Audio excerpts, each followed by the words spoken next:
बिस्मिल्लाहिर्रहमानिर्रहीम, अस्सलाम वालेकुम। आज जो मैं आपको रेसिपी दे रही हूँ वो सैलड की रेसिपी है और ये जापानी सैलड है और ये एक जापानी शेफ की ये रेसिपी है और ये बहुत ही मजे का है। जब आप बनाएंगे तो आपको पता लगेगा कि मैं बताती हूँ किन किन चीज़ों की जरूरत है, फिर आपको पता लगेगा कि कितना मजे का है।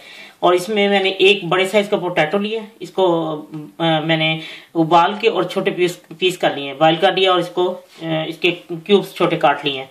लेकिन उन्होंने वो जो है वो जरा इससे छोटे ही होते हैं, ये बड़े वो उन्होंने किए होते हैं, वो स्टिक से खाते हैं, इसलिए मतलब मैंने अपने मुताबिक ये किए हैं। और कैरेट मैंने हाफ छोटी कैरेट ली है, उसको मैंने कद्दूकश कर लिया है। और ऑनियन लिया है, ये मैंने 2 टेबलस्पून ऑनियन लिया है। और ये क्यूकम्बर है, ये हाफ कप लिया है। ये मैंने इसको उन लोगों ने इसके पीस वो कद्दूकश किए होते हैं, जैसे बारीक काट होते हैं गोल से, लेकिन आपकी मर्जी, आप इस तरह का लें। मैंने इसलिए इस तरह कि आराम से फिर सलाद एक तरह का हो तो खाया जाता है आराम से। ये मैंने हाफ कप लिया है। राइस विनेगर 1 टीस्पून लिया है और नमक 1/4 टीस्पून है। Salt 1/4 teaspoon. Black pepper crush 1/4 teaspoon और मेयोनीज 1 टेबलस्पून, क्योंकि ये बिल्कुल हल्का डालना है, इसमें ज्यादा नहीं डालना। तो अब मैं आपको बताती हूँ मैंने कैसे तैयार करना है। सबसे पहले मैं इसमें पोटैटो डालूंगी, जो चीज मर्जी कर, इसमें क्यूकम्बर, खीरा मैंने डाल दिया। अब मैंने कैरेट गाजर डाल दिया, ऑनियन ये प्याज मैंने ये डाल दिया। जरा पोटैटो ज्यादा ही होते हैं ना उसमें। ये मैं ये जो राइस विनेगर है ये डाल रही हूँ।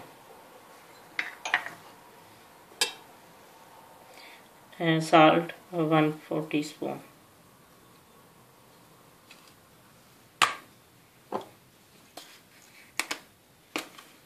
ये ब्लैक क्रश पेपर है, इसको मैं फ्रेश ही इसको करती हूँ। और मैंने ब्लैक क्रश कर लिए ब्लैक पेपर। और अब मैं ये मैं इसमें डालने लगी हूँ।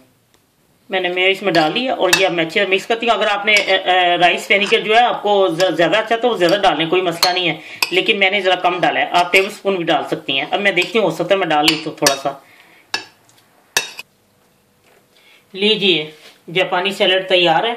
और इसमें यह है कि काली जो ब्लैक पेपर मैंने बताई है, बेशक आप जरा कम कर लें अपने मर्जी के मुताबिक। और नमक और ब्लैक पेपर जो है, और साल्ट और ब्लैक पेपर। और ये इसमें मेयो इतना ज्यादा नहीं डलता, ऐसी जैसे हल्की हल्की कोटिंग होती है।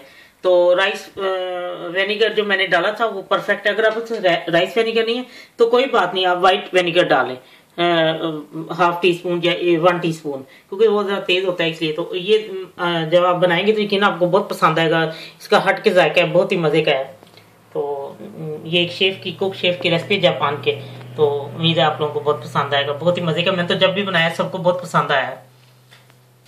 जब आपका दिल चाहे आसान और मजेदार खाना खाने को, तो आइए ना रिदा के किचन में। प्लीज सब्सक्राइब करना, लाइक करना और कमेंट्स देना ना भूलें। अल्लाह हाफिज।